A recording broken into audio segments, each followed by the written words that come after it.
Telugu methodology second ఇయర్లో first లెసన్లో మిగిలిన భాగం అండి. మాతృభాష నేర్చుకోవడంలో మాతృభాష ప్రాధాన్యత, మాతృభాషలో అభివ్యక్తి. అంటే మనం భావ వ్యక్తీకరణకు, భావ గ్రహణానికి ఉపయోగపడే అర్థవంతమైన పదాల కూర్పే భాష. సామాన్య వ్యవహారం నుంచి ఆధ్యాత్మిక చింతన వరకు అన్ని రకాలైన వ్యవహారాలకు భాష తోడ్పడుతుంది. భావనామయమైన మానవ జీవితానికి భాష ఒక విశిష్ట సాధనం. భాష యొక్క నిర్వచనాల గురించి మనం ఇక్కడ తెలుసుకోవచ్చు. భాష మొదట మౌఖికంగా కొనసాగే సంకేత ప్రక్రియ. భాష అనే శబ్దము భాష్ అనే సంస్కృత ధాతువు నుంచి ఏర్పడింది. భావ వ్యక్తీకరణకు ఉపయోగపడే అర్థవంతమైన శబ్ద సముదాయమే భాష అని పలువురు శాస్త్రవేత్తల అభిప్రాయం.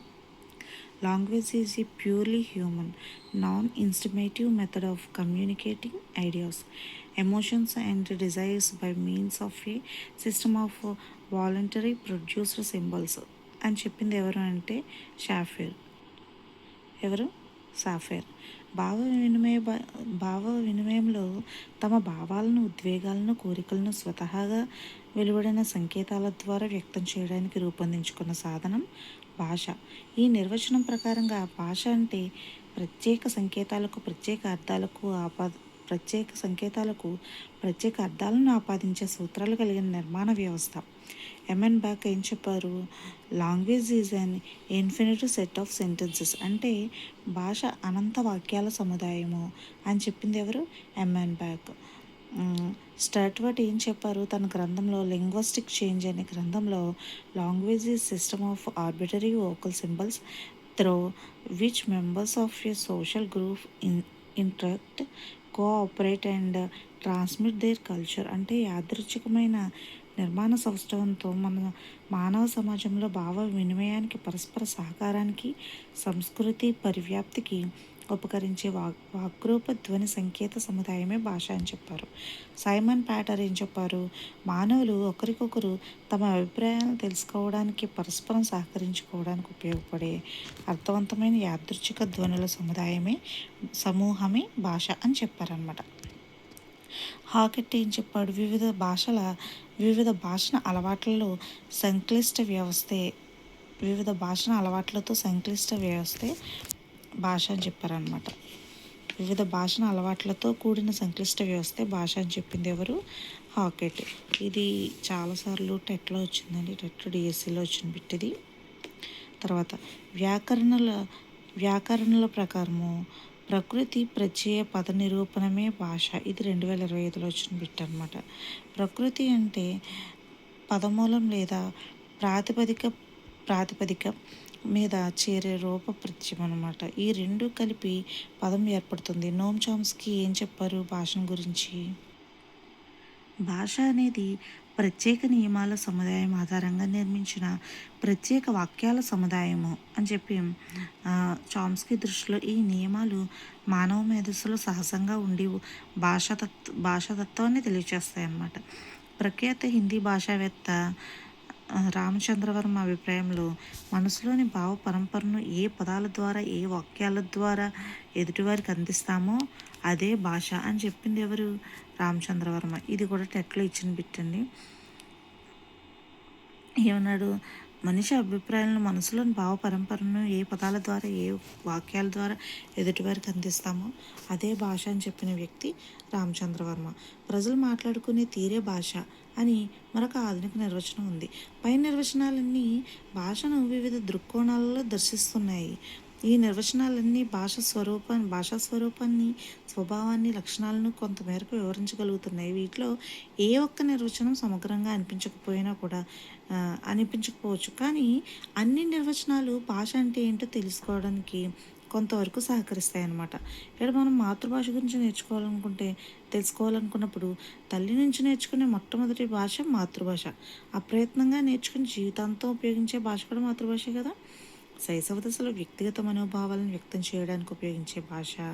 తల్లిదండ్రులు, పోషకులు ఏ భాషా పరిసరాల్లో నివసిస్తారో, ఏ భాషను శిశువు స్వతహాగా సులువుగా గ్రహిస్తే అదే అతని భాష అవుతుందన్నమాట. అసంకల్పితంగా వ్యక్తీకరించే భాషా ధ్వనుల రూపమే మాతృభాష.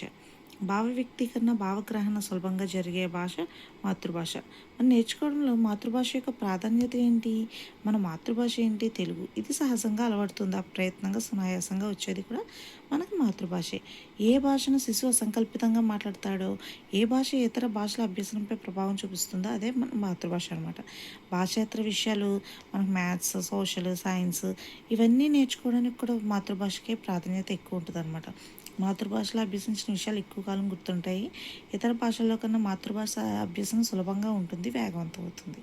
మరి మాతృభాషలో ఎలా అభివ్యక్తీకరిస్తాము అంటే సూర్య రాయాంధ్ర నిఘంటువు ఏం చెప్పింది? అభివ్యక్తం అంటే స్పష్టపరచడం, తేటతెల్లం చేయడం. అభివ్యంజనం అంటే బయటకు పంపించడం.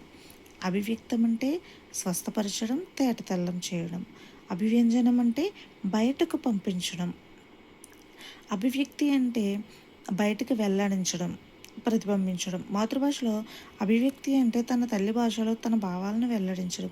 ఏ భాషకైనా ప్రధాన లక్ష్యం ఇదే. భావ్యక్తీకరణ మాతృభాషలో ఉన్నంత సౌలభ్యం ఇతర భాషల్లో రాదు. స్త్రీమూర్తులందరిలో తల్లికి ఒక విశిష్ట స్థానం ఉంది. అలాగే భాషలన్నింటిలో మాతృభాషకు ఒక ప్రత్యేక స్థానం ఉందన్నమాట. తల్లి కేవలం పిల్లల అవసరాలను తీర్చడం వల్లనే గొప్ప వ్యక్తి కావడం లేదు కదా. వాళ్ళు మామూలు అవసరాలను చూడడంతో పాటు మమతా మాధుర్యం పంచిపెట్టడం వల్లనే తల్లి గొప్పదిగా పరిగణించబడుతుంది. అలాగే మాతృభాష కూడా మానసికమైన ఆనందాన్ని, భావ సౌందర్యాన్ని అద్భుతంగా పంచిపెడుతుంది. అందుకే భాషలన్నింటిలోనూ మాతృభాషకు విశిష్టమైన స్థానం ఉంది. మానసిక వికాసానికి, ప్రస్ఫుటమైన భావ వ్యక్తీకరణకు మాతృభాషే తొలిమెట్టు. ఎంత చదువు చదివి ఎంత సాధించినా మాతృమూర్తిని ఎప్పుడు మరువరాదు. అమ్మలేని జన్మ చిమ్మ చీకటి కదా. భాస్కరాచార్యుని మాట ప్రగతి బాట అని చెప్పి మన మాతృభాష గురించి కుందా గారు ఈ పద్యమని రాశారనమాట. భాష గురించి చాలామందికి అనుమానాలు, అపోహలు ఉన్నాయి. అవి ఏంటో చూద్దాం ఇక్కడ. ఆధునిక యుగం ప్రారంభం నుంచి కూడా భాషను గురించి చాలా అనుమానాలు, అపోహలు ఉన్నాయి. వాటిని తొలగించే వాస్తవాలు ఇక్కడ తెలుసుకుందాము. ఏంటి? ఇంగ్లీష్లో ఏ విషయమైనా బాగా చెప్పగలం కానీ మాతృభాషలో అలా చెప్పలేమా అని అన్నారు. అందుకు నిజమైన కారణం వాళ్ళు తెలుగులో సరైన ఆసక్తి కనబరచకపోవడమే. తెలుగులో సహజంగా మాట్లాడగలిగే నైపుణ్యాన్ని అలవాటుని కావాలని దూరం చేసుకోవడం వల్ల ఈ సమస్య వస్తుంది.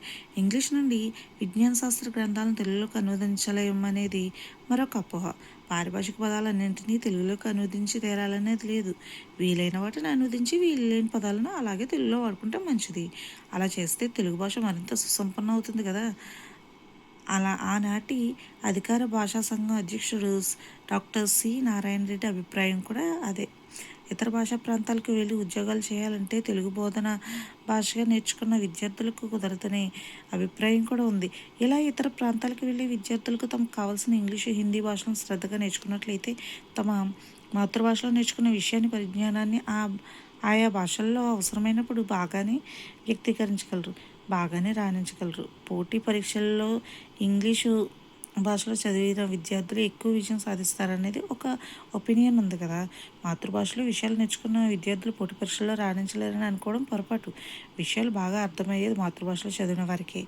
అయితే వాటిని ఇంగ్లీష్లో రాయడంలో కూడా వారికి తగిన పట్టు ఉండాలి. ఎందరో భాషావేత్తలు పరిశోధించి తేల్చి చెప్పిన నగ్న సత్యాలు ఇవన్నమాట.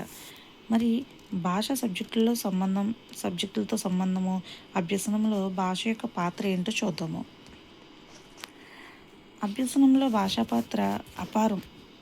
భాష లేని అభ్యసనం పాత్ర లేని మధుపానం లాంటిదన్నమాట.